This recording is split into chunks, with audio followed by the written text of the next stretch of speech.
Hello, my friends, and welcome back. Thank you very much for being with me again today. Yeah, Nosy Nate is here. We got an article reporting an attack on the U.S. Embassy in Baghdad, Iraq. I thought that freedom and democracy was brought to Iraq, and things are much better than they were under Saddam Hussein. And obviously, the Iraqis love the Americans because they brought, as I said, everything that's good over there.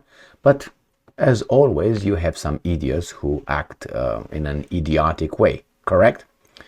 Well, it seems like the Americans, to be straight, are not really wanted in the area by some groups and some people.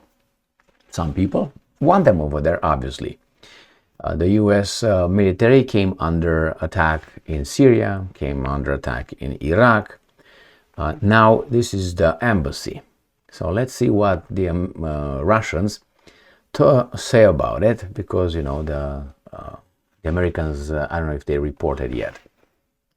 Here it is. Sputnik, US embassy in Baghdad comes under missile fire. Reports missile fire. So not rocket fire, not little shelling over there, not grenade. No, it's a missile. All right, missile is the one that is guided. That's basic difference between a missile and a rocket. A rocket, you just use the ballistics, and that's it. You just approximate, you release it, and then you have no control over it. Now, yes, a missile is a rocket, but a guided missile, a guided rocket becomes a missile. All right. So let's see. Pentagon Deputy Press Secretary Sabrina Singh said on Thursday that 66 U.S. military personnel have been injured in a spree of attacks on bases in Iraq and Syria. Okay, but these are bases. This is an embassy. The vicinity of the U.S. embassy in the specially protected green zone in the center of Baghdad has come under rocket fire, a source in the Iraqi security forces told local media. What do you want? You want to go and sleep or something? The source said explosions, plural, were heard near the embassy. And I'm quoting, explosions were heard near the U.S. embassy in Baghdad, and alarm sirens were activated inside the building, according to preliminary information. Several rockets were fired in the vicinity of the embassy, the source said. What is this? This is another thing. It's a military base.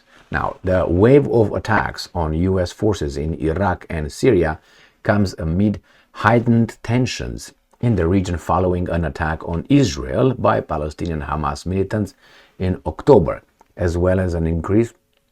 After you lick your butt, you lick my face, and an increase in incidents involving U.S. warships in the Red Sea. All right, so we got this one.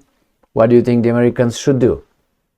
Well, there's obviously three options, right? One, you destroy everything over there. Second, you destroy nothing over there. And the other one, do the same garbage. Is there any other option? No. So which one do you think the Americans will do? I think they will do the last one, the third one, with a little bit of a flavor of the first one. So they will keep doing what they're doing, which is staying over there in the Middle East. Obviously, they need to help their bosses, and then follow orders. They need to stay over there, and after that, they will increase their bombardments on whomever they want. The same as because remember, the United States is under attack. We are the victims. All of us, we are the victims. And then they issued here in the United States of America warnings about terrorist attacks. And there you go, microphone. Terrorist attacks. I wonder why there's no terrorist attacks, let's say, or warnings in Zimbabwe, or Honduras, or Romania. Why only in about 3 countries, and they're all in the West? I put obviously Israel on a different scale, right?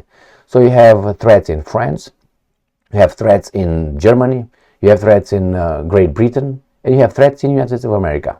So you got about 4 countries that, somehow those terrorists are targeting only them. I wonder why. Is it because they are the freest countries in the world? I think so. Anyway, as I said, the big prize over there in the Middle East is Iran. It's not Iran, and Iran is the one because it's the strongest. And you have Israel, and if you have Israel in the Middle East, then Iran is the target. If, let's say, Iran would be not over there, will be gone, let's say it doesn't exist, or under control, there will be a little bit more peace. I guarantee you that. Peace, why? Because that means one team will control everything over there.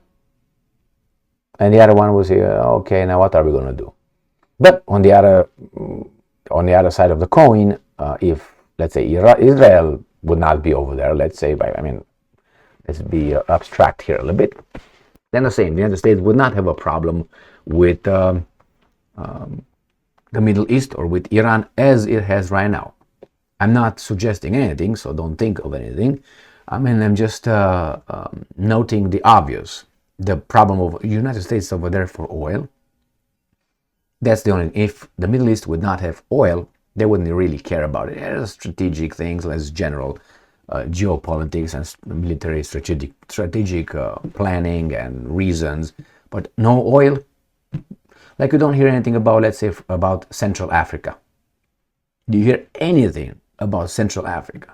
Everything is clear. Either they don't have resources, or if they have resources, they are controlled by who has to control them, Al Capone. It's either or. You're not independent whatsoever, or if you are independent and sovereign, you're poor and have no resources whatsoever.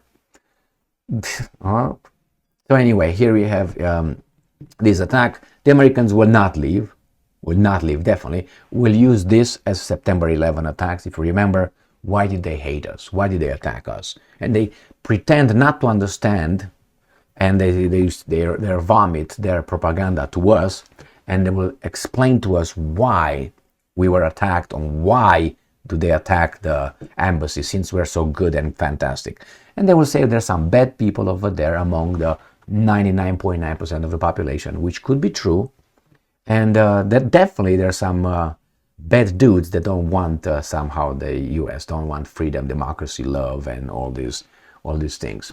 So the United States would not leave. We'll just use this to say we're going to hit targets inside Iran, because they already said that.